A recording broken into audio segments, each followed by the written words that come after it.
আসসালামু আলাইকুম। Breaking news. ব্যাংকের সর্বশেষ আপডেট নিয়ে আজকে আপনাদের মাঝে আলোচনা করব। কালের কণ্ঠ পত্রিকায় খেলাপি ঋণ নিয়মিত করা নিয়ে বাংলাদেশ ব্যাংকের নতুন নির্দেশনা দেওয়া সম্পর্কে একটি রিপোর্ট প্রকাশ করেছে। এখানে বিস্তারিত কি আলোচনা করা হয়েছে সকল কিছু আপনাদের মাঝে জানিয়ে দেওয়ার চেষ্টা করব। আশা করি ভিডিওটি মনোযোগ সহকারে শেষ পর্যন্ত দেখার চেষ্টা করবেন। আর আমাদের চ্যানেলটিতে নতুন হয়ে থাকলে অবশ্যই চ্যানেলটি সাবস্ক্রাইব করে রেখে পাশে থাকা বেল আইকনটি অন করে রাখবেন। আমরা আমাদের চ্যানেলটিতে প্রতিনিয়ত সকল ব্যাংকের আপডেট বিষয়গুলো নিয়ে আলোচনা করে থাকি। এখন থেকে বিস্তারিত দেখতে পাচ্ছি, বলা হয়েছে যে ক্ষমতাচ্যুত আওয়ামী লীগ সরকার ও অন্তর্বর্তীকালীন সরকারের সময় ব্যবসা করতে গিয়ে সমস্যায় পড়েছেন বা মার্কিন ডলারের মূল্যবৃদ্ধির কারণে ক্ষতিগ্রস্ত হয়েছে এমন ব্যবসা প্রতিষ্ঠান চালু করতে আবার উদ্যোগ নিয়েছে বাংলাদেশ ব্যাংক।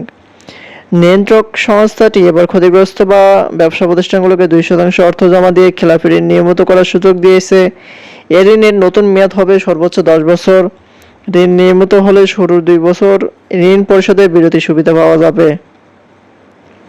তবে যারা আগে নীতি সহায়তায় আওতায় ঋণ নিয়মিত নিয়েছে বা নিয়মিত করছে তারা নতুন সুযোগটি পাবে না। গত 31শে মার্চ পর্যন্ত যাদের ঋণ খেলাপি হয়ে পড়ছে তারাই কেবল সুযোগ পাবে। কোনো প্রতিষ্ঠানটি সুবিধাটি পেতে চাইলে সেটিকে আগামী 30শে জুনের মধ্যে সংশ্লিষ্ট ব্যাংকে আবেদন করতে হবে। ব্যাংকগুলোর এই আবেদনের নিষ্পত্তি করবে আর কি। তবে নিষ্পত্তি করতে হবে আবেদন গ্রহণের 3 মাসের মধ্যে।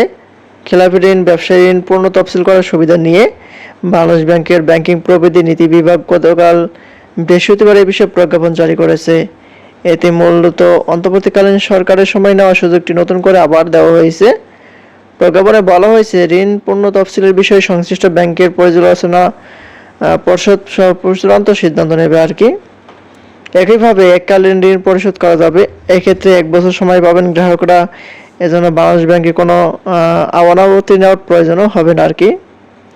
কেন্দ্রীয় ব্যাংক বলেছে যে আবেদন গ্রহণের 3 মাসের মধ্যে তা নিষ্পত্তি করতে হবে। নীতি সহায়তার জন্য প্রয়োজনীয় ডাউন পেমেন্ট চেক বা কোনো ইনস্টলমেন্টের মাধ্যমে প্রদান করা হবে তার নগদায়নের পর 3 মাসের হিসাব করতে হবে আর কি।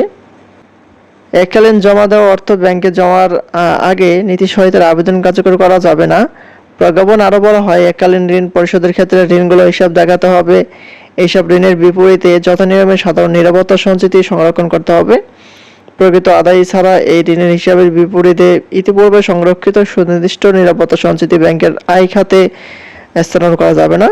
তবে তার অংশ বিশেষ সাধারণ প্রভিশন সংরক্ষণের লক্ষ্যে স্থানান্তর করা যাবে। সম্পূর্ণ ঋণ পরিশোধ না হওয়া পর্যন্ত সংশ্লিষ্ট গ্রাহক ঋণ ছাড়া কোনো নতুন ঋণ সুবিধা প্রদান করা যাবে না। এই হচ্ছে ব্যাংকের সর্বশেষ আপডেট। পরবর্তীতে নতুন কোনো আপডেট আসা মাত্র আমাদের চ্যানেলটিতে পেতে অবশ্যই চ্যানেলটি সাবস্ক্রাইব করে রাখবেন। ধন্যবাদ সবাইকে। আসসালামু আলাইকুম।